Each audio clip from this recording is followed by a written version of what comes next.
ብዙ ሰዎች አሉ መጠጥ ቤት ቁጭ ብለው ብርጭቆ ጨብጠው ቤተክርስቲያን ትዝ እያለቻቸው የሚያለቅሷል። አንተ ዘምረህ የሚሰለች መዝሙር ገና መዝሙሩን ሲሰሙት የሚያለቅሱ መሸከም የማይችሉታል። ሆስፒታል አካባቢ ያለ ባክቴሪያ መድኃኒት እኮ አይቀበልም። ቤተክርስቲያን አካባቢ ያለ ሰው ልቡን ለመስበር በጣም ያስቸግራል። ቤተክርስቲያን መውጣት በጣም ቀላል ነው፣ ወደ ቤተክርስቲያን መመለስ ግን በጣም ከባድ ነው። የጠፋው ልጅ ደግሞ ከአሳማዎች አጠገብ በዚያ ተቀመጠ። የአባቱን ቤት ባሰበ ጊዜ ምን አለ? አለቀሰ። እና የኃጢአት ቦታ ላይ የባቢሎን ወንዝ አጠገብ በሆንበት ጊዜ ቤተክርስቲያንን አስበን ለማልቀስ ንስሐ ለመግባት በቸርነቱ ይርዳን አምላካችን። ምንም ነገር ብትረሳ ይሻላል። ቤተክርስቲያንን ከረሳ የሰማይ መንገድ ነው የሚጠፋ። ሰው ቤቱ ከጠፋው እንዴት ይመለሳል? እግዚአብሔር የሰራነውን ኃጢአት በምንሰራው በጎ ስራ እንድንበቀል በቸርነቱ ይርዳን።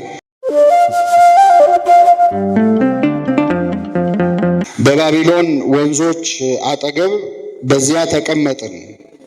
ጽዮንን ባሰብናት ጊዜ አለቀስን። በአህያ ዛፎቿ ላይ በገናዎቻችንን ሰቀልን። የማረኩን በዚያ የዝማሬ ቃል ፈለጉብን። የወሰዱንም የጽዮንን ዝማሬ ዘምሩልን አሉ። የእግዚአብሔርን ዝማሬ በባዕድ ምድር እንዴት እንዘምራለን? ኢየሩሳሌም ሆይ ብረሳሽ ቀኜ ትርሳኝ፣ ባላስብሽ ምላሴ በጉሮሮዬ ይጣበቅ። ከደስታዬ ሁሉ በላይ ኢየሩሳሌምን ባልወድ። አቤቱ በኢየሩሳሌም ቀን እስከ መሰረቷ ድረስ አፍርሱ አፍርሱ ያሏትን የኤዶምን ልጆች አስብ። አንቺ ወራዳ የባቢሎን ልጅ ሆይ እንደ ተበቀልሽን የሚበቀልሽ የተመሰገነ ነው። ሕፃናቶችሽን ይዞ በዓለት ላይ የሚፈጠፍጣቸው የተመሰገነ ነው ይላል። ስለ ቃሉ የአምላካችን የእግዚአብሔር ስም የተመሰገነ ይሁን።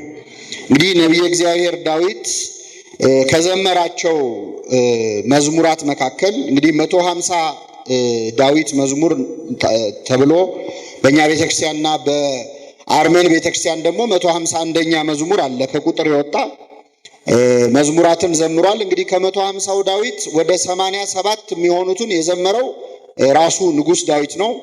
የቀሩትን ደግሞ በእሱ ዘመን የነበሩ የመዘምራን አለቆች ለእግዚአብሔር ምስጋና ያቀረቡበት ታላቅ ዝማሬ ነው። መዝሙረ ዳዊትን መጸለይ ማለት የእግዚአብሔርን ልቡን እንደ ማግኘት ነው የሚቆጠረው። ምክንያቱም እግዚአብሔር ዳዊትን ሲገልጸው እንደ ልቤ የሆነ የእሴይን ልጅ ምን ብያለሁ? አግኝቻለሁ ብሎ ተናግሯል። ስለዚህ እግዚአብሔር እንደ ልቡ የሆነው ዳዊት ወደ 87 የሚሆኑ መዝሙራትን ዘምሯል። በዳዊት ሕይወት ውስጥ ዝማሬ ምስጋና ሁልጊዜም ነበረ። በእረኝነት ዘመኑ በገና ይደረድር ነበር፣ እግዚአብሔርን ያመሰግን ነበር። ንጉስም እያለ እንደዚሁ ይዘምር ነበር። አንዳንዴ እረኛ ሆኖ መዘመር በጣም ቀላል ነው። ንጉስ ሆኖ መዘመር ግን በጣም ከባድ ነው አይደለም? ሰዎች እረኛ እያሉ ይዘምሩ የነበሩ፣ ከታች እያሉ ትንንሽ ስራ ይሰሩ እያለ ዘማሪያን የነበሩ ስልጣናቸው ከፍ እያለ ሲመጣ መዝሙራቸው ይቀራል፣ ይቀንሳል። ድሮ ዘምር ነበር እኮ የዛሬን አያርገውና ድሮ ዘማሪ ነበርኩ የሚሉ አሁን በጣም ከፍተኛ ስልጣን ላይ ያሉ ከፍተኛ ሀብት ላይ ያሉ ሰዎች አሉ።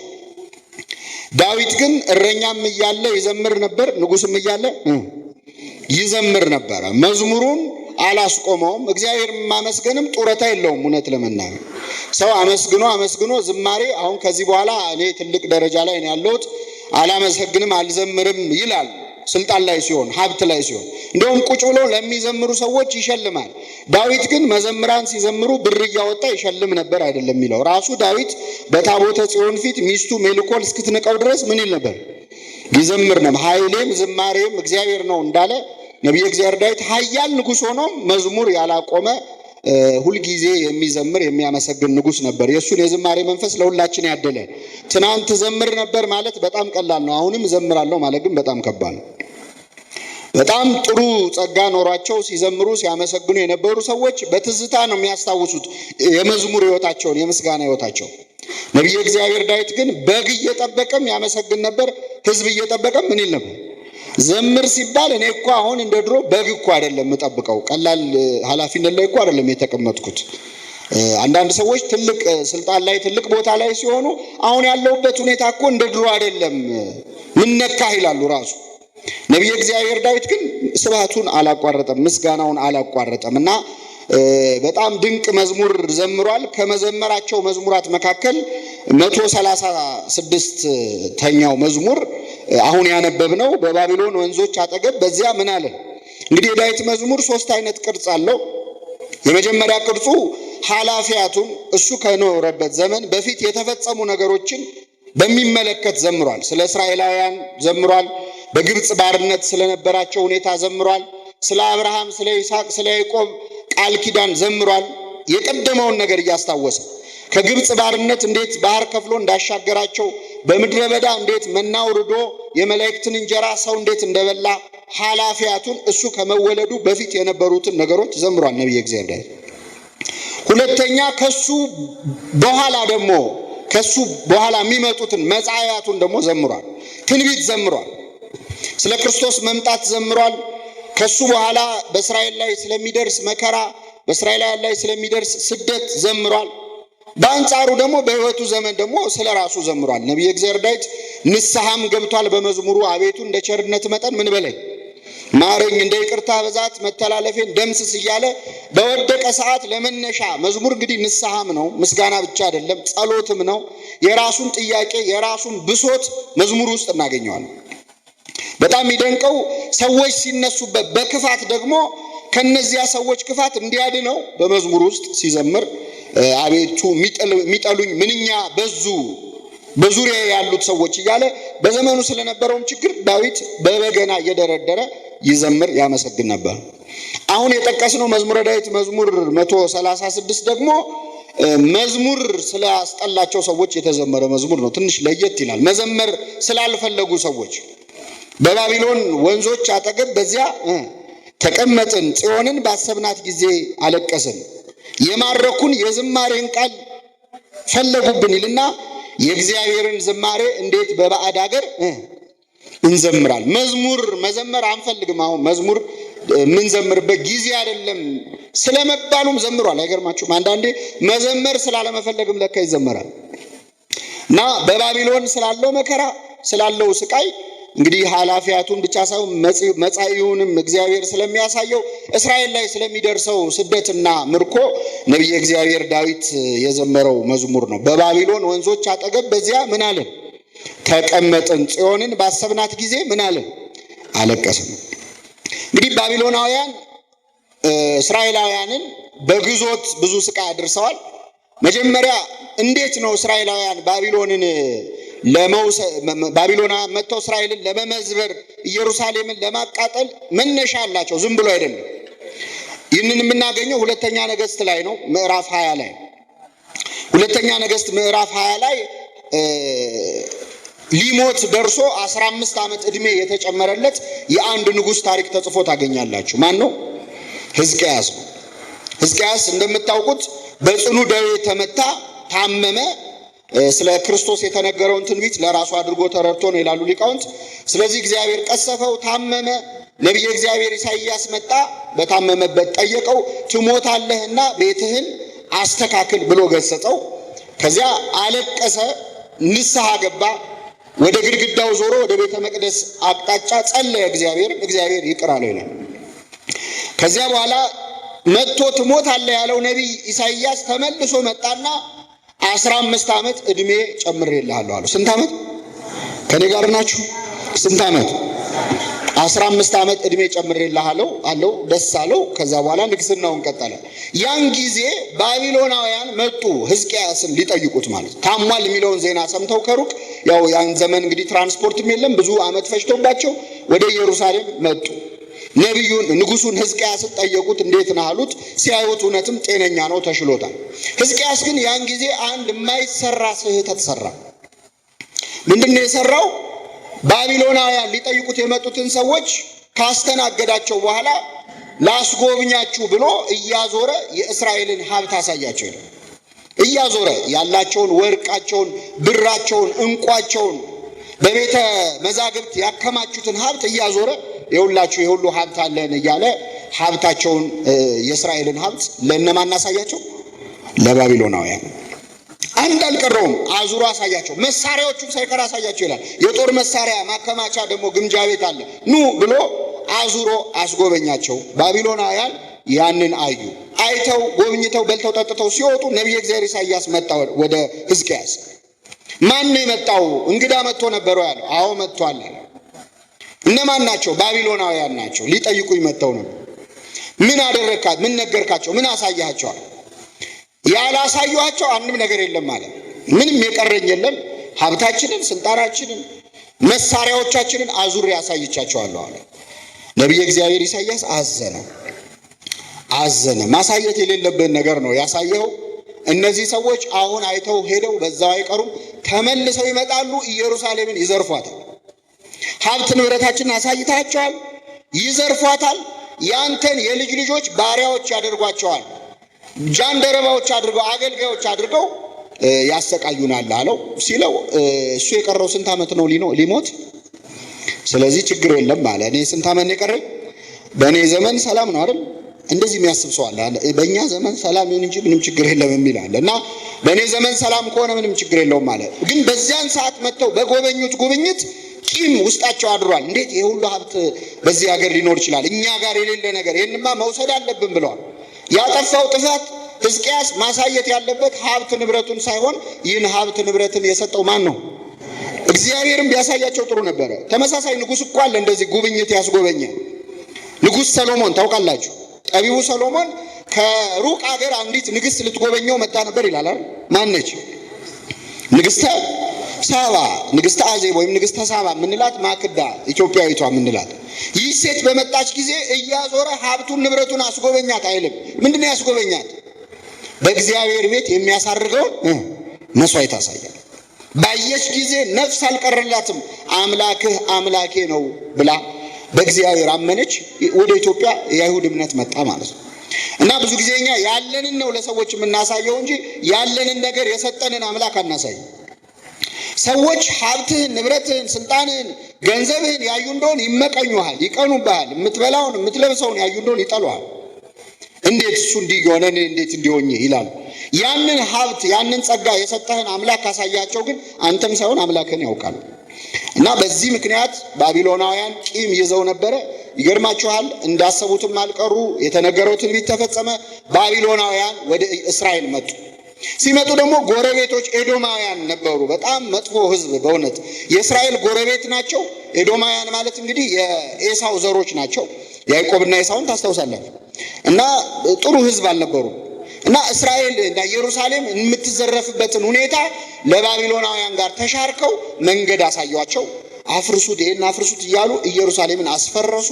በሙሉ ተሰብስበው እስራኤላውያን ተግዘው ወደ ባቢሎን ሄዱ። እንግዲህ ግዞት በጣም ከባድ ነገር ነው። በነገራችን ከቅኝ ግዛት የከፋ ነው። ቅኝ ግዛትና ግዞት በጣም ይለያያል።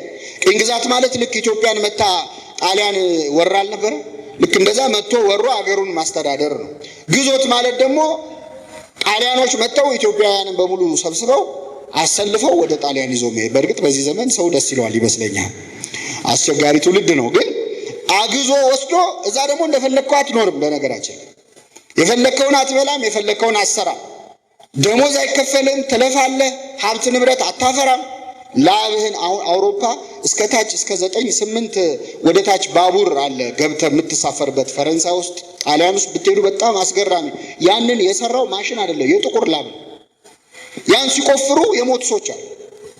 ሰርተውን ደግሞ ገንዘብ አልተከፈላቸውም። ወስደው ካሪቢያን አሁን ጃማይካ ምናምን የምንላቸው ሀገሮች ወስደው ጥለዋቸዋል። እዛ ሲኖሩ እንደው በእውነት የሰሩትን ግፍ እንዳያስታውሷቸው ማለት ነው። እና መጋዝ በጣም ከባድ ነው። እስራኤላውያን ተማረኩ፣ ባቢሎን ሀገር ተወሰዱ። ደህና ጉልበት ያላቸው ወጣቶች ለባርነት ተሸጡ። ሴቶቹ ደግሞ ደንገጡር እንዲሆኑ የነገስታቱ ዕቁባት እንዲሆኑ ተመደቡ። እና በዚያ የመከራ ጊዜ በባቢሎን ወንዞች አጠገብ በዚያ ምን አለ ተቀመጠ።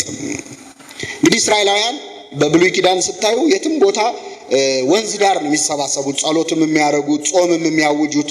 መጽሐፈ ዕዝራ ላይ፣ መጽሐፈ ነህምያ ላይ ብትሄዱ፣ ሐዋርያት ሥራ ላይ ብትሄዱ ወንዝ ዳር መሰባሰብ በጣም የተለመደ ነው። እና በባቢሎን ወንዞች አጠገብ በዚያ ተቀመጥን አሉ። ሀገራቸው አይደለም ያሉት፣ በሰው ሀገር ነው ያሉት። ፈልገው አይደለም እዛ ስፍራ የመጡት። በባቢሎን ወንዞች አጠገብ በዚያ ተቀመጥን። ኤፍራጥስና ጤግሮስ የሚባሉ ወንዞች አሉ። በባቢሎን ወንዞች አጠገብ በዚያ ተቀመጥን። ጽዮንን ባሰብናት ጊዜ ምን አለ? አለቀስን። ኢየሩሳሌምን ባሰብናት ጊዜ አለቀስን። ከሀገር መውጣት በጣም ቀላል ነው። ከወጣ በኋላ ግን አንተ ከሀገር ትወጣለህ፣ አገር ግን ካንተ ውስጥ አትወጣም። በጣም ያስቸግራል። በቀላሉ መኖር የሚቻ አሁን እኛ ውጭ ሀገር የሚኖር ሰው የኩበቱ ሽታ ናፈቀኝ ምናምን ሲል እንስቃለን አይደል? አሁን ኩበት ምኑ ይናፍቃል? በደንብ ነው የሚናፍቀው። በነገራችን እሱ የሚገባ እዛ ስትሆን እንኳን ለመኖር እድሜው ሙሉ ጥሎ የሄደ ሰው ቀርቶ ለጥቂት ጊዜ የቆየ እንኳን ድሮ የሚንቃቸው ነገሮች በጣም ይናፍቁታል። እያንዳንዱ ነገር ይናፍቃል። ማህበራዊ ህይወቱ ይናፍቃል። በማታውቀው ሀገር ከሀገሩ የሌለ በየትም የለም ይባል ከስርህ እንደመነቀል ያህል ስሜት አለው፣ ባዶነት ስሜት አለው። እና በባቢሎን ወንዞች አጠገብ በዚያ ተቀመጥን፣ አዝነን ተቀመጥን። ጽዮንን ባሰብናት ጊዜ ምን አለን? አለቀስን። ወደው አይደለም የሄዱት፣ እንዲያልፍላቸው ሊነግዱ ሊሸጡ አይደለም የሄዱት፣ ተገደው ነው የሄዱት። ስለዚህ እዛ ሆነን ጽዮንን ባስታወስናት። ደግሞ ጽዮን ዝም ብላ ሀገር አይደለችም። 24 ሰዓት ስብሐተ እግዚአብሔር የሚደርስባት፣ በሮቿ የማይዘጉ፣ ምስጋና የማይቋረጥባት፣ እግዚአብሔር የሚመለክባት፣ የሚሰገድላት የተቀደሰች ሀገር ነች። ስለዚህ በባቢሎን ወንዞች አጠገብ በዚያ ተቀመጥን። ጽዮንን ባሰብናት ጊዜ አለቀስን። የሚገርማችሁ አገራቸው እያሉ እኮ ጣዖት አምልኮ ሁሉ ቃቷቸው ነበር። እግዚአብሔርን ትተው ሲንቁት ነበረ፣ ሲያስቀይሙት ነበር እግዚአብሔርን። አሁን ግን ሰው ሀገር ሲሄዱ የናቁት ስብሐተ እግዚአብሔር ናፈቃቸው። ስለዚህ ጽዮንን ባሰብናት ጊዜ አለቀስን። በ20 ዛፎቿ ላይ በገናዎቻችንን ምን አለን? ሰቀልን። እንዚራቲነ ሰቀልነ። እንግዲህ በገና፣ መሰንቆ፣ ምስጋና የሚያቀርቡባቸው በጣም ወደ 400 የሚሆኑ መሰንቆ እና በገና ደርዳሪዎች ይሰለፉ ነበር። ማህሌት ይቆም ነበር እና አሁን ግን በገናችንን በ20 ዛፎች ላይ ምን አለን? ሰቀልን። ምክንያቱም ከዚህ በኋላ ተመልሰን ወደ ሀገራችን ምን አንልም፣ አንገባም። ተስፋ ቆረጡ ማለት ነው። ሀገራችን መቼስ አንመለስም። እንግዲህ የዜማ መሳሪያ ያለው ሰው ወልውሎ ቤቱ ነው በክብር የሚያስቀምጠው አይደል? እነሱ ግን ዛፍ ላይ ሰቀል ነው ያገኘ መንገደኛ ይውሰደው ብለን በቃ በ20 ዛፎቿ ላይ መሰንቆቻችንን ሰቀልን። የማረኩን በዚያ የዝማሬ ቃል ፈለጉብን ይላል። ባቢሎናውያን ደግሞ አርፈው አልተቀመጡም። እስቲ ዘምሩልን እባካችሁ እንስማችሁ። ምስጋና ፈልገው አይደለም። ልክ የተማረከ ሰው የሀገርን ዘፈን ዝፈንልኝ ይባላል አይደል? ስለዚህ ሊቀልዱባቸው ማለት ነው። ከፍቷቸዋል። ከሀገር ከቤት ንብረታቸው ወጥተዋል። ከዘመዶቻቸው ተለያይተዋል። ጭራሽ ደግሞ ዘምሩልን ይሏቸው። መዝሙርና ሐዘን ደግሞ አብሮ አይሄድ። መጽሐፈ ምሳሌ ምን ይላል? ላዘነ ሰው ዝማሬ ማለት ይላል ከበረደው ሰው ላይ ልብስ እንደመግፈፍ ነው፣ ወይም ደግሞ ቁስል ላለበት ሰው ቆምጣጣ ነገር መጻጻ ነገር እንደማፍሰስ ነው። ባዘነ ሰዓት ሰው መዘመር አያምረውም። ደስ የሚለው ቢኖር ምን ይበል? ያዘነ ቢኖር ይጸልይ ነው የሚለው። ስለዚህ ሐዘን ላይ ነን። ምስጋና አላማራቸውም። እነሱ ግን እስቲ ዘምሩልን ባካችሁ እያሉ ሊዘብቱባቸው፣ ሊቀልዱባቸው። ባህላዊ ትርኢት ነው። የኛ ማህሌት፣ የኛ ወረብ፣ የኛ ምስጋና እኮ በሌላ ሀገር አይን ሲታይ ባህላዊ ጭፈራ ነው። ታውቃለህ? መጥተው አይተን ሄድን የኢትዮጵያን ካልቸራል ዳንስ ምናምን ነው የሚሉት እኮ። ያንተ ማህሌት ምስጋና በጭፈራውና በመዝሙሩ መሀል ያለውም ልዩነት የሚገባን እኛ ነን፣ ሌሎች አይገባቸው። ስለዚህ ባቢሎናውያን ባለፈው መጥተው እስራኤልን የጎበኙ ጊዜ ያዩትን ጭፈራ አስታውሰዋል፣ ዝማሬ አስታውሰዋል። እና እስቲ ዘምሩልን ባካችሁ እንዝናና። መዝሙር መዝናኛ ነው አይደለም። እና የተከፉትን የእስራኤል ሰዎች ዘምሩልን አሉን። የጽዮንን ዝማሬ ዘምሩልን አሉን። የእግዚአብሔርን ዝማሬ እንዴት በባዕድ ምድር እንዘምራለን? አገሩ መለየቱ ብቻ አይደለም፣ እግዚአብሔር በሁሉ የሞላ አምላክ ነው። ግን ባቢሎን ማለት ጣዖት የሚመለክባት ሀገር ነች። ለጣዖት መስዋዕት የሚቀርብ ሕፃናት ሳይቀር እየታረዱ ለጣዖት የሚሰዉባት ሀገር ነች። የእግዚአብሔርን ዝማሬ እንዴት በባዕድ ምድር እንዘምራለን ካለ በኋላ ኢየሩሳሌም ሆይ ብረሳሽ፣ እስኪ በሉ ኢየሩሳሌም ሆይ ብረሳሽ ምን ትርሳኝ? ቀኜ ትርሳኝ። እንግዲህ በገና ደርዳሪዎች ናቸው ይህን የሚናገሩት። በገና የሚደረድር ሰው የሚደረድረው በየትኛው እጁ ነው? በቀኝ እጁ ነው። በቀኝ እጁ። ግራኝ የሆነ ሰው ያው ያርገው፣ ግን ብዙ ጊዜ ብዙ ሰው የሚደረድረው በምንድን ነው? በቀኝ እጁ ነው። ስለዚህ ኢየሩሳሌም ሆይ አንቺን ብረሳ ቀኜ ምን ትበለኝ? አትታዘዘኝ እጄ በገና ምደረድርባት እጄ እምቢ ትበለኝ። ባላስብሽም ምላሴ በጉሮሮዬ በትናጋዬ ይጣበቅ። በላይኛው የአፌ ላይኛው ክፍል ከሱ ጋር ይጣበቅ ጉሮሮዬ። አንቺን ከረሳው መናገር ያቅተኝ፣ መዝሙር ማውጣት ያቅተኝ። ትልቁ ጭንቀት ምን መሰላችሁ? ባቢሎን መማረክ አንዱ ኢየሩሳሌምን ያስረሳል።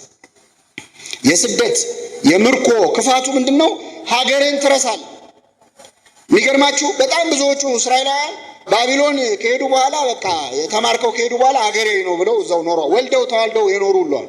በኋላ እንደውም ወደ ሀገራችሁ ልመልሳችሁ ሲላቸው እግዚአብሔር አንፈልግም፣ እኛ ሀገራችን እንደው ተዋልደናል፣ ከዚህ በኋላ አንሄድም። ተረፈ ኤርምያስ ላይ ስታነቡ በጣም አስቸግረዋል። ስለዚህ ኢየሩሳሌም ሆይ ብረሳሽ ቀኜ ትርሳኛል። ቀኜ እጅ ምዘምርባት በገና ምደረድርባት እጄ ትርሳኝ። ባላስብሽ ምላሴ ከትናጋዬ ይጣበቃል። ብዙዎቹ እንዳይረሱ እንደው የሚፈሩ ነበር። 3 ደቂቅን ታስታውሳላችሁ? 3 ደቂቅ አናንያ አዛርያ ሚሳኤልን አመጧቸውና መጀመሪያ ስራቸው ስማቸውን ቀየሯቸው። ሲድራቅ ሚሳቅ አብደነ ገብረ ዳጎን ማለት ነው። የዳጎን ባሪያ ማለት ነው። ስማቸውን በጣዖት ስም ሰየሟቸው። ስማቸውን ቀየሯቸው። ከዚያስ ደናዎቹን ከእስራኤላውያን የነገስታት ዘር የሆኑትን መልከ መልካሞቹን እንደው ሮያል ፋሚሊ ሊባሉ የሚችሉትን እንደው ህዝቡን ሊያነሳሱ የሚችሉትን ሰብስበው ቤተ መንግስት ወሰዱና ዶርም አዘጋጅተው የተማሪዎች ማደሪያ የአገሪቱን ቋንቋ ያስተምሯቸው ጀመር ይላል። ዓላማው ምንድነው? ጥሩ ከበሉ ጥሩ ከጠጡ የህዝቡ መከራና ስቃይ ምን አይላቸው አይሰማቸው። ከዛ ደግሞ ቋንቋውን ከለመዱ ከለዳዊ ይሆናሉ፣ ባቢሎናዊ ይሆናሉ። አናንያ አዛርያ ሚሳኤል ግን ምን አሉ? ይህንን እንጂ ስጋ እየበላን ጮማ እየቆረጥን የህዝባችንን መከራ ልናስብም አምላካችንን ልናስብ አንችልም። ስለዚህ ቆሎ እንብላ ይፈቀድልን ብለው እኔ የትኛው ዩኒቨርሲቲ ነው ተማሪዎች ቆሎ ካልበላን ብለው አመጹ የሚል ዜና ሰምታችኋል? ምግብ ይስተካከል ነው አይደል? እኛ የምናውቀው ወይ የጾም ፍስግ ይሰራልን ነው። እነሱ ግን ቆሎ እንብላ። ለምንድን ነው ቆሎ መብላት የፈለጉት? ኢየሩሳሌምን ምን እንዳይሏል እንዳይረሷ። እስቲ ከኔ ጋር በሉ፣ ኢየሩሳሌም ሆይ ብረሳሽ ቀኜ ትርሳኝ። ጠግበን እንዳንረሳት ኢየሩሳሌምን ምግብ ባንበላ ይሻለናል ብለው እና ለዚህ ነው ኢየሩሳሌም ሆይ ብረሳሽ ቀኜ ትርሳኝ፣ ባላስብሽ ምላሴ በጉሮሮ ይጣበቂልና ከደስታዬ ሁሉ በላይ ኢየሩሳሌምን ባላስብ ይላል። ይሄ ማለት ደግሞ ሲመቸኝ ባቢሎን የሰው ሀገር ቢሆንም አንዳንዴ ይመቻል። የተሻለ ምግብ ታገኛለህ፣ የተሻለ ልብስ ታገኛለህ፣ የተሻለ መኝታ ታገኛለህ። በጣም ስትደላደል ሲመቻችልህ የዛን ጊዜ ኢየሩሳሌምን ትረሳታል። ስለዚህ ነቢየ እግዚአብሔር ዳዊት በዚህ መዝሙሩ ምንድን ነው ያለው?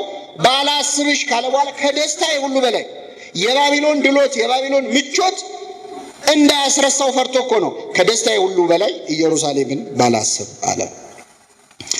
የመጨረሻው ቃል ምን ይላል? አቤቱ በኢየሩሳሌም ቀን እስከ መሰረቷ ድረስ አፍርሱ አፍርሱ ያሏትን የኤዶምን ልጆች አስብ ይላል። የምን ልጆች? የኤዶም ልጆች። ቅድም ብለናል አይደል? ኤዶማውያን ማለት ባቢሎናውያን መጥተው ኢየሩሳሌምን እንዲያፈርሱ ምን ያሉ ናቸው? የረዱ ናቸው።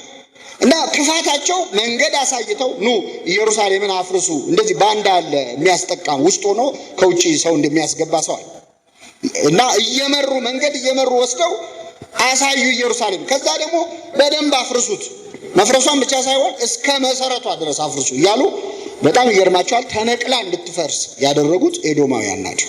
ስለዚህ ነቢየ እግዚአብሔር ዳዊት ምን አለ? አቤቱ በኢየሩሳሌም ቀን አለ። ኢየሩሳሌም በምትፈርስ ቀን። ይሄ ትንቢት እየተነገረ ያለው ቀድሞ ነው ወይስ በኋላ ነው? ቀድሞ ነው አይደለ? እየታየው ነው። በኢየሩሳሌም ቀን አለ። ኢየሩሳሌም በምትፈርስበት ቀን እስከ መሰረቷ ድረስ አፍርሱ አፍርሱ ያሏትን የኤዶምን ልጆች አስባቸው፣ እንዳትረሳባቸው ይህን ስራቸው። ከዛ የመጨረሻው ቃል አንቺ ወራዳ የባቢሎን ልጅ ሆይ ስለተበቀልሽን የሚበቀልሽ የተመሰገነ ነው። እንግዲህ ዳዊት እየታየው ነው ኢየሩሳሌም ላይ የሚደርሰው ስቃይ። መጥተው ሀገሩን አፍርሶ ህዝቡን አግዞ መሄድ ብቻ ያላረጉት ግፍ የለም። አረጋውያንን መሄድ የማይችሉትን ገለዋቸዋል፣ አርደዋቸው። አገር ቤትም ሄደው አይጠቅሙንም ብለው የእስራኤልን ሽማግሌዎች ገለዋቸው። ህፃናቱን እያነሱ ከድንጋይ ጋር እያጋጩ ይፈጠፍጡና ይገሏቸው ነው ህፃናቱን ማለት። ስለዚህ ዳዊት ታየው እንደ ተበቀልሽን የሚበቀልሽ ምን ያለ ነው? ሰው እኮ ይጨክናል በዚህ ደረጃ። በነገራችን ላይ ህፃን ልጅን አሁን እንዴት አለት ላይ መፈጥፈጥ በዘመናችን እያየን አይደለም እንዴ? ሰው መልአክም ሰይጣንም መሆን ይችላል። ፍጹም መላእካዊ ባህሪ ያለው ሰይጣናዊ ባህሪም አለው። የትኛውን ነው አክቲቭ የሚያደርገው? እንዳኗኗሩ ሰይጣን የሰፈረበት ሰው፣ መንፈስ እግዚአብሔር የራቀው ሰው ይጨክናል። ለጆሮ የሚቀፉ ነገሮች ያደርጋል። ሰው ምንም አይመስለው። አራስ ሴት በተኛችበት ሄደው ሆዷን እስከ መቅደድ የሚጨክኑ ሰዎች አሉ። ባቢሎናውያን እስራኤል ላይ ይህን አይነት ግፍ ፈጸሙ። ስለዚህ አያቸው ሕፃናትን የእስራኤልን ሕፃን እያነሱ ከአለት ላይ ሲፈጠፍጡ አየና ምን አለ?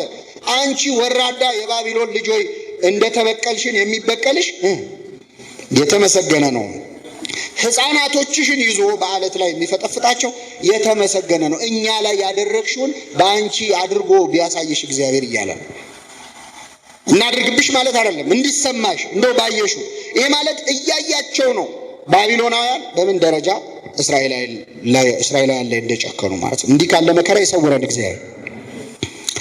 በባቢሎን አጠገብ ወንዞች አጠገብ በዚያ ምን አለ? ተቀመጥን። ጽዮንን ባሰብናት ጊዜ ምን አለ? አለቀሰ። እንግዲህ ነቢየ እግዚአብሔር ዳዊት የዘመረው መዝሙር በትክክል ተፈጽሟል። እስራኤል ወደ ባቢሎን ሄደዋል። 70 ዓመት ተሰቃይተዋል። 70 ዓመት ሙሉ ተቆጣቸው እግዚአብሔር። ከ70 ዓመት በኋላ ግን ወደ ሀገራቸው ተመለሱ። ለ70 ዓመት የኛ አባት ሊቀ መላእክት ቅዱስ ሚካኤል ቆሞ ያማልድ ነበረ። በየ5 ዓመቱ በ10ቱ 40ቱ ትንብልና እንላለን አይደል? በ14ቱ ምልጃዎች እንላለን። 70 ዓመት ውስጥ በየ5 ዓመቱ 14 ጊዜ ማለት ነው ቆሞ የማትምራቸው እስከ መቼ ነው? 70 ዓመት ሙሉ የተቆጣቸውን የኢየሩሳሌምና የእስራኤል ከተሞች የማትምራቸው እስከ መቼ ነው? ማር እንጂ እያለ ቅዱስ ሚካኤል ይለምን ነበረ። በ70ኛው ዓመት ትንቢተ ዳንኤል ምዕራፍ 1 ቁጥር 12 ላይ እንደተጻፈው እግዚአብሔርም ከኔ ጋር ይነጋገር ለነበረው መልአክ በሚያጽናና በመልካም ቃል ተናገረው። ወደ ኢየሩሳሌም በምህረት ተመልሻለሁ። ሕዝቤ ወደ ሀገሩ ይመለሳል፣ ቤተ መቅደሱ ድጋሚ ይሰራል። ስለዚህ ትንቢት የተፈጸመ ትንቢት ነው። ይህንን ለምንድን ነው ያነሳሁት? ዛሬ የቤተክርስቲያናችን የሰንበት ትምህርት ቤታችን ዓመታዊ በዓል ነው። በባቢሎን ወንዞች አጠገብ በሉ እስኪ በዚያ ተቀመጠ። እንግዲህ ባቢሎን ማለት ውጥንቅጥ ማለት ነው። ቀጥተኛ ትርጉሙ ምንድነው? ውጥንቅጥ ወይም ድብልቅልቅ ማለት ነው። መጽሐፍ ቅዱስ ላይ ባቢሎን የሚለውን ቃል የምናገኘው የሰናዖር ሜዳ ላይ ነው አይደል? በሰናዖር ሜዳ ላይ ሰዎች ከፍ ያለ ግንብ ለመስራት ፕሮጀክት ጀምረው ነበር። ምንድነው? የጥፋት ውሃ ከጠፋ በኋላ ፈጣሪ ምድር ላይ ቢያገኘን ነው በውሃ የጨረሰን እንዳያገኘን እንሆናለን ብለው በጣም ትልቅ ግንብ ለመስራት በጣም ትልቅ ፕሮጀክት ጀመሩ። ብዙ ርቀት ሄዱ፣ ከፍ አሉ። ከዚያ በኋላ እግዚአብሔር ኑ እንውረድ፣ ቋንቋቸው ምን እንበለው እንደባልቀው አለ። ስለዚህ አንዱ አንዱን መስማት አቃተው። በባቢሎን የሰው ልጅ ቋንቋ ተበተነ። የዛም ስፍራ ስም ባቤል ተባለ፣ እግዚአብሔር የምድርን ቋንቋ ደባልቆታልና ይላል። ስለዚህ ባቢሎን ማለት ድብልቅልቅ ማለት ነው፣ ውጥንቅጥ ማለት ነው። እንግዲህ ባቢሎን ተብላ የምትጠራው እቺ የምንኖርባት ዓለም ነች። ዓለም ምንድን ነች? ውጥንቅጥ ነች አይደለች? ድብልቅልቅ ያለች ዓለም ውስጥ ነው የምንኖረው። ብዙ የማይሰራ መልካምነት፣ የማይሰራ ክፋት የሌለባት ነች እቺ ያለንባት ዓለም። እንደውም ባቢሎን ያልተግባቡት በብዙ ቋንቋ ሆነው ነው። እኛ ስንት ቋንቋ ሆነን ነው የማንግባባው? በአንድ ቋንቋ እኮ አንግባባ። አንድ ቋንቋ እየተናገረ ሰው መግባባት አልቻለም። በባቢሎንስ ቢያንስ ድብልቅልቃቸው የወጣው የተለያየ ሰዎች ተሰብስበው አንድ ቤተሰብ ሆነን እኮ አንግባባ። የአንድ አካባቢ ሰው የአንድ እናት ልጅ አባት ልጅ አይግባባም። ድብልቅልቅ ማለት ነው ባቢሎን። እና ይህች ዓለምን በደንብ የሚገልጽ ስም ነው። ባቢሎን የተባለች ይህች ዓለም ነች። ዮሐንስ ወንጌላዊው ዮሐንስ ራእይ ምዕራፍ 17 ላይ ባቢሎንን አየኋት ይላል። ታላቂቱ ባቢሎንን አየኋት 7 ራሶች ባሉት አውሬ ላይ ተቀምጣ ይላል። 7 ራሶች ያሉት አውሬ ላይ ተቀምጣ የቅዱሳንን ደም በጽዋ እየጠጣች አየኋት ይላል። የማንን ደም? በቅዱሳን ደም ሰክራ ይላል። ዓለም በቅዱሳን ደም፣ በክርስቲያኖች ደም፣ የኢየሱስ ምስክሮችን ደም እየጠጣች ሰማዕታት ማለት ነው። ሰማ ምስክር ሆነ ማለት ነው አይደል? ሰማዕት ምስክር። በቅዱሳን ደም ሰክራ አየኋት። የስድብ አፍ የተጻፈበት በላዩ ላይ ስድብ የተጻፈበት ነው አውሬው ይላል።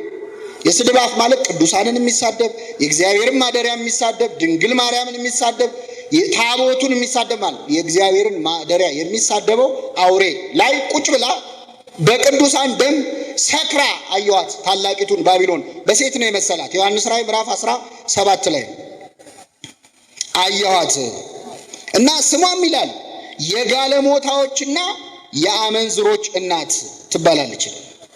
የምኖች ላንብብላችሁ። በግንባሯም ላይ ታላቂቱ ባቢሎን የምድር ርኩሰት ምንጭና የአመንዝሮች እናት የሚባል ስም ተጽፎባታል።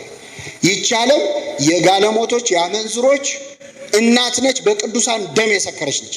ስለዚህ ባቢሎን ተብላ የምትጠራው ባጭሩ ውጥንቅጥ የሆነችው ይህች ዓለም ናት። በባቢሎን ወንዞች አጠገብ በዚያ ምን አልን? ተቀመጥን። ባቢሎን ማናት ብለናል? ዓለም ናት። ወንዞቹ ምንድን ናቸው? ወንዞች ማለት ወንዝ ማለት ሀገሩን ምን የሚል ነው? የሚያጠጣ።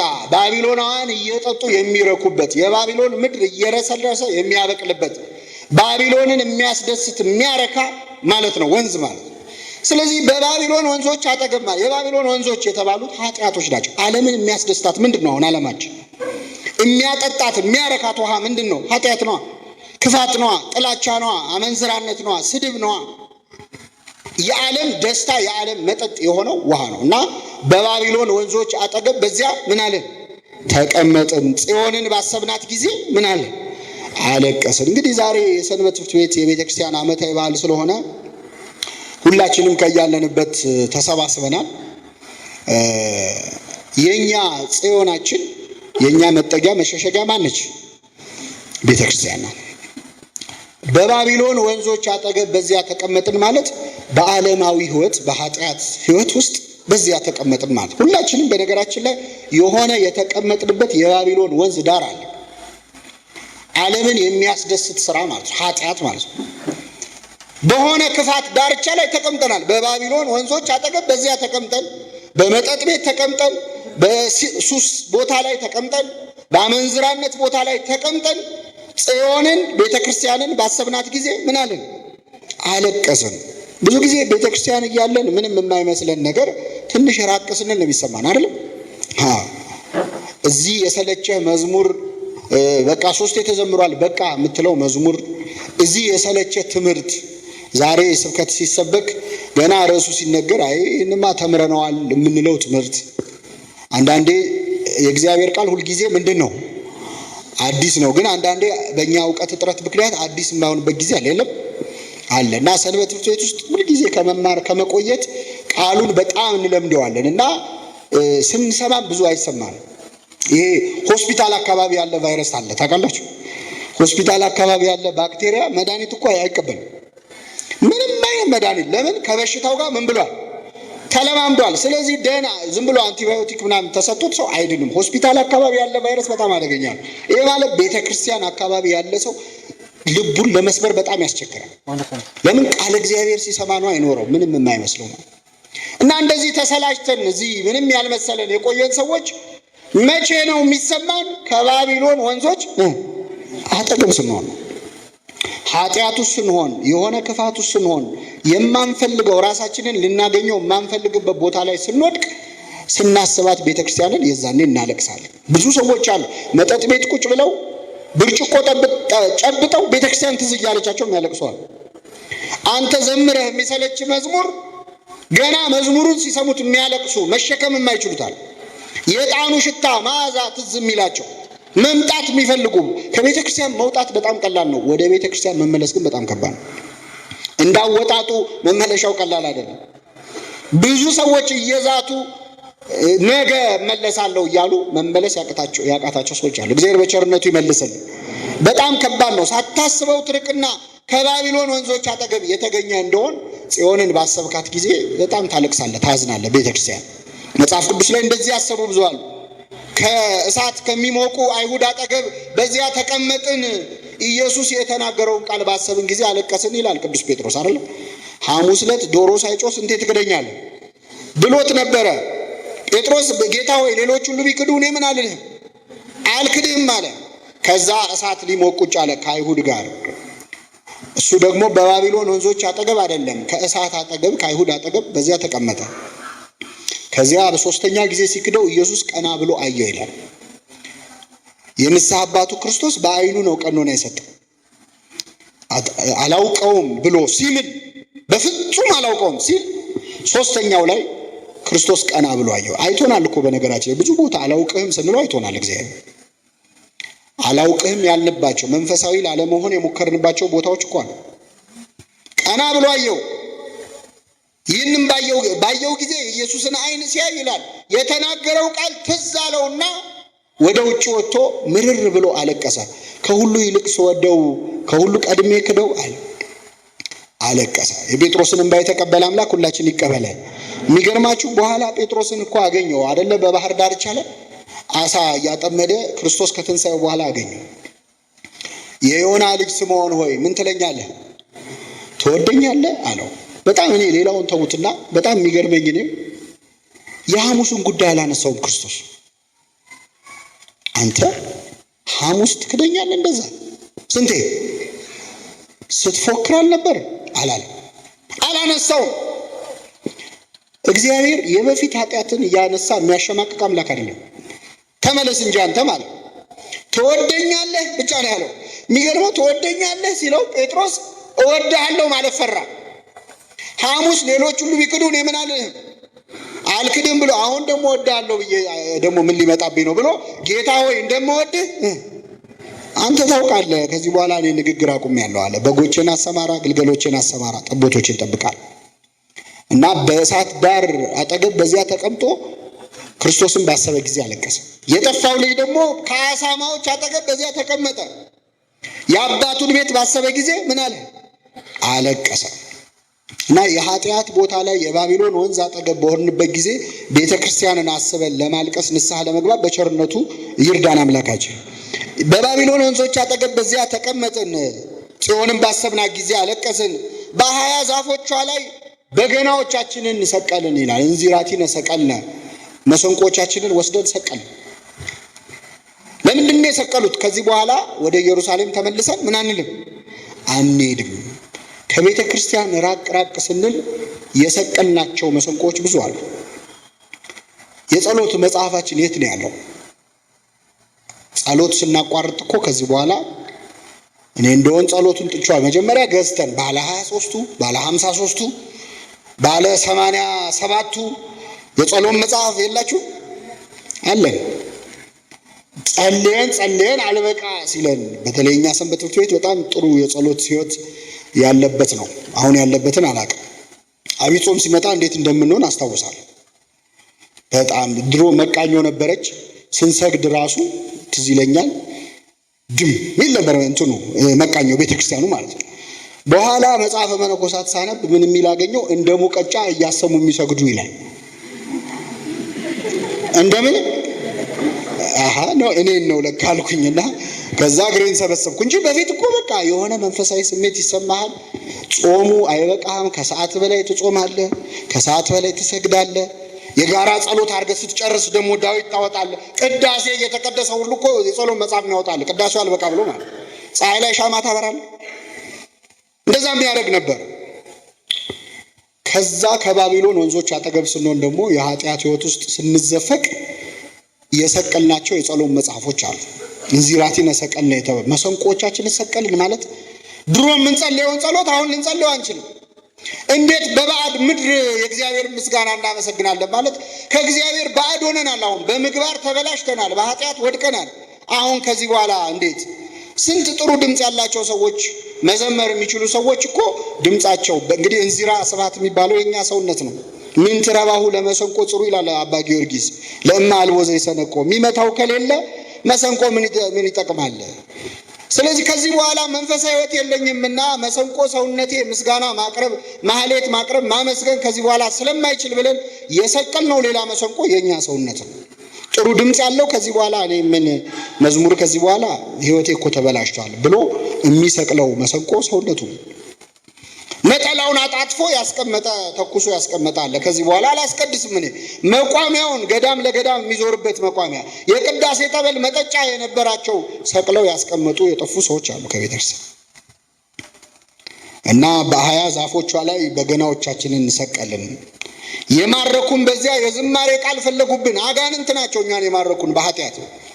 ሲማርክ ሰይጣን ያላግጥባል። አትጸልይም እንዴ እያለ በል እንጂ እያለ ኃጢአት ውስጥ ከወደቅክ በኋላ በዙሪያ ያሉ ሰዎች ያፌዙብሃል። ድሮ መዘምራን አልነበርሽ እንዴ? እስቲ ዘምሪ፣ እስቲ ዘምርልን፣ እስቲ አስተምረን፣ ድሮ ታስተምር አልነበር ይሉሃል። ትምህርቱን አጠላውም፣ ግን አሁን ያለህበት መንፈሳዊ ሕይወት፣ አሁን ያለህበት ኃጢአት መዝሙር ለመዘመር አቅም ያሳጣል። እንዴት በባዕድ ሀገር የእግዚአብሔር ዝማሬ ዘምራለሁ ትላለህ? ሰዎች አይገባቸውም። እስቲ ከበሮ ምቺ ሲሉ ብዙ ሰው የተበላሸ ሕይወቱ ከበሮ ለመምታት አሁን አይፈቅድለትም። አይረዱም። ግን ዘምርልን እስቲ እያሉ ይጠይቋል። ግን ባዕድ ከሆንኩኝ በምግባር እንዴት የእግዚአብሔርን ዝማሬ ዘምራለሁ ካለ በኋላ ኢየሩሳሌም ሆይ ብረሳሽ ቀኜ ትርሳኝ። ቤተ ክርስቲያን ናት የኛ ኢየሩሳሌም፣ ብንረሳት ቀኛችን ትርሳን ይላል ዳዊት። ቀኝ ማለት ስልጣን ነው። የማነ እግዚአብሔር ገብረት ኃይለ፣ እግዚአብሔር ስልጣን ማለት ነው። ኃይልን አደረገች ይላል። ስለዚህ ቤተ ክርስቲያን ሆይ አንቺን ከምረሳ ሀብቴ፣ ስልጣኔ፣ እውቀቴ ቢረሳኝ ይሻላል። እውነት ለመናገር ቤተ ክርስቲያንን የሚያስረሳ ምንም አይነት ደስታ ቢቀርብን ይሻላል። ምክንያቱም ብቸኛው መመለሻችን ማነች? ቤተ ክርስቲያን ናት። ዛቲ መካን ትከውነኒ አራቂተ ምስለ እግዚአብሔር። መልአከ እግዚአብሔር ቀውስጦስ የሚባል መልአክ ከሰማይ እስከ ምድር ድረስ ብርሃን በርቶባት አየ ቤተ ክርስቲያን። ከሩቅ መልአክ እኮ ነው እና ክንፈ ጸጋው ተነስቶት ወደ ሰማይ መመለስ አቅቶት ነው። እና ሲያት ዛቲ መካን አለ፣ ያቺ ቦታ ትከውነኒ አራቂተ ምስለ እግዚአብሔር፣ ከእግዚአብሔር ጋር መታረቂያ እሷ ነች አለ። ምንም ነገር ብትረሳ ይሻላል። ቤተ ክርስቲያንን ከረሳ የሰማይ መንገድ ነው የሚጠፋ። ሰው ቤቱ ከጠፋው እንዴት ይመለሳል? እና ኢየሩሳሌም ያለ ቤተ ክርስቲያን ነው። ብረሳሽ ቀኜ ትርሳኝ፣ ስልጣኔ ሀብቴ ቢረሳኝ ይሻላል አንቺን ከምረሳ። ባላስብሽ ምላሴ በጉሮሮ ይጣበቅ። ቤተ ክርስቲያንን ከረሳ አንደበት ቢዘጋ ይሻላል። ምክንያቱም ቤተ ክርስቲያንን የረሱ ሰዎች አንደበታቸው ምን ሊናገር እንደሚችል እያየን ነው፣ እንዴት እንደሚሰድቧት። ስለዚህ በዘመርኩባት ባመሰገንኩበት አፌ ቤተ ክርስቲያንን ከምሳደብ ምላሴ ከተናጋዬ ጋር ምን ይበል ይጣበቅ። ካላሰብኳት ክብሯን ካላወቅኩ ቤተ ክርስቲያንን አንደበቴ ቢዘጋ ይሻላል ከደስታዬ ሁሉ በላይ ኢየሩሳሌምን ባላስብ አለ። የመጨረሻው አቤቱ በኢየሩሳሌም ቀን እስከ መሰረቷ ድረስ አፍርሱ ያሉትን የኤዶምን ልጆች አስብ ይላል። እኛ ከቤተ ክርስቲያን ወጥተን በባቢሎን ውጥንቅጥ ዓለም ላይ በኃጢአት እንድንማረክ መንገድ እየመራ ያመቻቸ ኤዶማዊ ወይም የኤዶም ልጅ ማን ነው? በእኛ ህይወት ውስጥ ምንድን ነው እኛን ከቤተ ክርስቲያን ያራቀ? መንገድ እየመሩ በባቢሎን እጅ ውስጥ እንድንወድቅ ያደረጉ እነማን ናቸው? ምንድን ነው የጣለ አለ? እናውቃቸዋል። ጓደኞቻችን ሊሆኑ ይችላሉ። ከቤተ ክርስቲያን ያወጡ መንገድ መርተው ና ብለው ዲያብሎስን ባቢሎንን ጠርተው መንፈሳዊ ህይወታችን ያፈረሱ ሰዎች ይኖራሉ። ሰይጣን ሊሆን ይችላል፣ ስራችን ሊሆን ይችላል፣ ውበታችን ሊሆን ይችላል፣ ገንዘባችን ሊሆን ይችላል። እሱ ኤዶም ነው፣ የኤዶም ልጅ ነው። እስከ መሰረቷ ድረስ አፍርሱ ያሉትን ይል። እስከ ምኗ ድረስ ማለት መሰረታችን እኛ ሃይማኖታችን ነው አይደል? ሃይማኖት እስክትክድ ድረስ ደግሞ ሊነቅሉ የሚሞክሯል። አፍርሱት የሚሉ ኢየሩሳሌምን ሊያጠፉ ያንተን ህይወት ከቤተ ክርስቲያን ነቅለው ሊያወጡ የሚሞክሩ ሰዎች አሉ። አስባቸው፣ እኛ ላይ የሰሩትን ያጋንንትን ሴራ እባክህ ጌታ ሆይ አስብ። መጨረሻው ቃል አንቺ ወራዳ የባቢሎን ልጅ ሆይ እንደተበቀልሽን የሚበቀልሽ የተመሰገነ ነው። እንደተበቀልሽን በሉ እስኪ። የሚበቀልሽ ምን ያለ ነው? የተመሰገነ ነው። የባቢሎን ልጅ ዲያብሎስ ነው፣ ኃጢአት ነች። እንደተበቀልሽን ማለት ኃጢአት እኮ ተበቅሎናል። መስራት የማንፈልገውን ብዙ ክፉ ነገር ሰርተናል። አልሰራን? ተጫወተብን ሰይጣን በስጋችን ላይ ሰልጥኖ። የባቢሎን ልጅ ሰይጣን ኃጢአት በእኛ ላይ ሰለጠነ። እንደተበቀልሽን የሚበቀልሽ የተመሰገነ ነው ማለት ምን ማለት ነው? እኛን በኃጢአት እንዳሰቃየሽን በንስሐ የሚያሰቃይሽ ምን ያለ ነው? የተመሰገነ ነው። ቅዱስ ጳውሎስ ምን ይላል? መታዘዝ በተፈጸመች ጊዜ አለመታዘዝን ልንበቀል ተዘጋጅተናል ይላል። መታዘዝ ምን ባለች ጊዜ ምን ማለት ነው? ኃጢአት በሰራበት ቦታ ሰውነት ጽድቅ ለመስራት ተዘጋጅተናል። አለመታዘዝን ልንበቀል። ስትሰርቅ የነበርከው ሰው በሰረክበት እጅ መበቀል ከፈለግ ሰይጣንን መጽውትበት። ስለዚህ ስርቆትን በምጽዋት ተበቀለው፣ ዝሙትን በንጽህና ተበቀለው። መታዘዝ በተፈጸመች ጊዜ አለመታዘዝን ልንበቀል ተዘጋጅተናል። ንስሐ አንዱ ንስሐ መግባት ማለት ለካህናት መናዘዝ ብቻ አይደለም። እሱ አንዱ ሂደት ነው። ከዛ በኋላ ግን በሰራነው ኃጢአት ልክ መልካም ስራ መስራት ነው። ሲሰርቅ የነበረ ይመጽውት፣ ሲጠጣ ሲበላ የነበረ ይጹም፣ ዝሙት ሲሰራ የነበረ ይስገድ፣ ይውደቅ፣ ይነሳ፣ ቤተክርስቲያንን ሲያፈርስ የነበረ ያንጽ። ይሄ የንስሐ ትክክለኛ ምልክት ነው። አቤቱ እንደ ቸርነት መጠን ማረኝ፣ እንደ ይቅርታ ብዛት መተላለፌን ደምስስ ሲልና ወደ አንተ እመለሳለሁ፣ ኃጢአተኞችም ወደ አንተ ምን ይላሉ? ይመለሳሉ፣ አስተምራለሁ፣ ትእዛዝን አስተምራለሁ ይላል። ቅዱስ ጴጥሮስንም ጌታ ምን አለው? ዶሮ ሳይጮህ ስንቴ ትክደኛለህ? በተመለስክ ጊዜ ወንድሞችን አጽና አለው። ምን ባልክ ጊዜ? ይሄ ማለት ከንስሐ በኋላ የምንሰራቸው በጎ ስራዎች ማለት ነው። እግዚአብሔር የሰራነውን ኃጢአት በምንሰራው በጎ ስራ እንድንበቀል በቸርነቱ ይርዳን። አንቺ ወራዳ የባቢሎን ልጅ ሆይ እንደ ተበቀልሽን የሚበቀልሽ የተመሰገነ ነው። አንቺ ኃጢአት ሆይ እንደ ተበቀልሽን በንስሐ የሚበቀልሽ ሰው የተመሰገነ ነው። ሕፃናቶችሽን በአለት ላይ ይዞ የሚፈጠፍጣቸው ሰው የተመሰገነ ነው። ይህ ማለት ደግሞ ምንድን ነው? ሐዋርያው ያዕቆብ ምን ይላል? ምኞት ጸንሳ ኃጢአትን ምን ትላለች? ትወልዳለች። ሰው በህሊናው ምኞት ኃጢአትን መመኘት ሲጀምር ጸነሰ ማለት ነው። ከዚያ የኃጢአት ምን ይላል? ይወለዳል። ተወልዶ አይቀርም። ምን ይላል? ያድጋል። እየጠባ እንክብካቤ እየተደረገለት ያደርጋል። አንድን ኃጢአት ገና ስናስበው በሐሌው እያለ በሐሳብ እያለ ተጸነሰ ይባላል። ስንሰራው ምን አለ? ተወለደ ይባላል። ደጋግመን ስንሰራው እያሳደግነው ነው። ወዮላቸው በዚያን ጊዜ ለእርጉዞችና ለሚያጠቡ ወዮላቸው ይላል። ኃጢአትን ጸንሰው ወልደው ለሚያሳድጉ ሰዎች ወዮላቸው ማለት ነው። ሕፃን የሚባለው አሁን መስራት የጀመርነው ትንሽ ትንሽ ኃጢአት ነው። ሕፃናቶችሽን በአለት ላይ ምን የሚላቸው?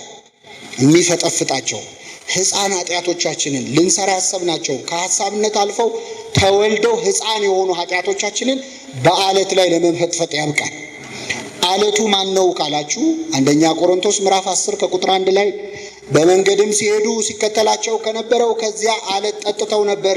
ያም አለት ማን ነበረ? ክርስቶስ ነበረ ነው። ስለዚህ ኃጢአታችንን በስጋ ወደሙ ላይ ንስሐ ገብተን ተበቅለን በስጋ ወደሙ ላይ ለመፈጥፈጥ ለማጥፋት የኃጢአትን ኃይል ድል ለመንሳት እግዚአብሔር በቸርነቱ ይርዳን። የሰማነውን በልቡናችን ያሳድርብን።